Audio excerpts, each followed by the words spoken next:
Early this morning, a 7.4 magnitude earthquake hit Colombia. Now, officials say over 100 people have died. The earthquake caused significant damage, leaving behind collapsed homes, hospitals, and cathedrals. Urgent rescue operations are underway in cities like Cali, which is one of the hardest hit areas. And right now, many are bracing for possible aftershocks. When you have structures that are as badly damaged as some of them seem to be, aftershocks are obviously going to be a concern. They could be big enough to cause damage, and especially if you have weakened structures. Tremors from the earthquake were felt as far as Venezuela, which is still recovering from two massive earthquakes that hit 6 weeks ago that killed over 5,000 people. Iran has new demands in exchange for reopening the Strait of Hormuz. It says they won't open it until the U.S. corrects its behavior. Now, Iran is demanding the U.S. lifts its naval blockade and sanctions on Iran, withdraw troops from around the country, reimburse Iran for the cost of the war, and release Iranian assets. It's raising questions after President Trump stated last week that a deal with Iran to reopen the strait was imminent. But now Trump says they are only semi-negotiating with them. And the president has publicly aired a new demand on Iran today. He says he wants Tehran to compensate for everyone its military has killed. They clearly feel like they're in the driver's seat, and they feel like they can put demands out there that essentially they know the United States can't and wouldn't accept. It raises new questions after Trump last week said a deal with Iran to reopen the critical waterway was imminent. Well, Trump has not made any new military threats and instead appears to be focusing on putting economic pressure on Iran. Trump has previously threatened massive strikes, warning this round of negotiations would be Iran's last chance. But now there's no word on where the president might go from here. Oil and gas prices remain high but are fairly steady as efforts to reopen the Strait of Hormuz hit a stumbling point. AAA says regular gas is averaging $4.01 a gallon. Here in Iowa, the average is $3.71. The U.S. oil benchmark is fluctuating below $80 a barrel right now. One person has been taken to the hospital after a shooting on the south side of Des Moines, according to police. That shooting happened near East 14th Street, south of East Army Post Road.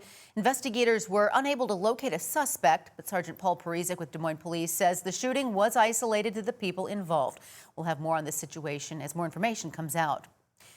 Well, today, Todd Blanche was officially sworn in as Attorney General during an Oval Office ceremony. Blanche previously served as President Trump's personal lawyer and was appointed acting head of the DOJ when Trump fired Pam Bondi in April.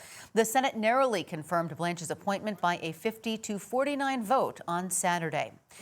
Today, President Trump signed an executive order to space out childhood vaccines into separate medical visits and splitting the combined measles, mumps, and rubella vaccine into 3 different shots. Trump has assumed the number or timing of vaccines could play a role in autism, even though decades of scientific studies shows there is no link. Now, the renewed focus on vaccines marks a shift from the administration's recent efforts to emphasize less controversial health policies related to healthy eating, drug price negotiations, and medical fraud crackdowns ahead of November's midterm elections. Well, the federal government is issuing a warning about foods containing recalled jalapenos, saying they may be linked to a Salmonella outbreak. ABC's Rena Roy has the latest.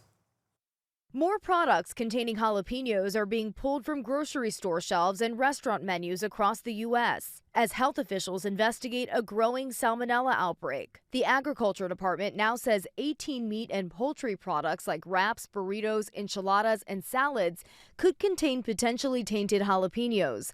The FDA saying they were sold at stores including Kroger, H-E-B, Walmart, and Albertsons, with use-by dates between August 3rd and 16th. Health officials telling consumers to throw the products out and say more items may be identified as the recall continues. They might be sitting in your refrigerator or your freezer. Not a time to panic, but certainly check your refrigerator for these products. Officials say more than 340 people have gotten sick in 27 states. Chipotle in Qdoba also removed jalapenos from their menus last week. Taylor Farms, the massive food producer linked to this summer's cyclosporiasis outbreak, also recalling more than a dozen products with jalapenos, including salsa, guacamole, and cheese dips. Experts say outbreaks like cyclosporiasis and salmonella are more difficult to contain right now, partly because the FDA has lost thousands of employees and the CDC has reduced foodborne disease surveillance. ABC's Kira Phillips pressing Callie Means, a senior advisor at the Department of Health and Human Services. You want to talk about a yearly thing that happens every single year with food safety concerns and not talk about the most Okay, wait a minute. important food safety reform. When's the last time we reported on an reform. outbreak on our food where 20,000 people got sick and 2 people died? We have the data. These What's the outbreaks data? happen. These Like what? food What are the safety outbreaks Just tell me happen the other substantially. Mexican health officials have now launched an investigation centering on a packing facility as the potential source of this Salmonella outbreak. Rena Roy, ABC News, New York.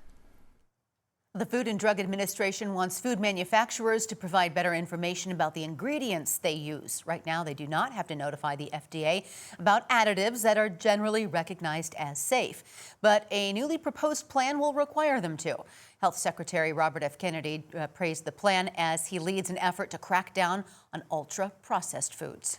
Food is the most powerful weapon that we have in our arsenal to change the trajectory of the chronic disease epidemic.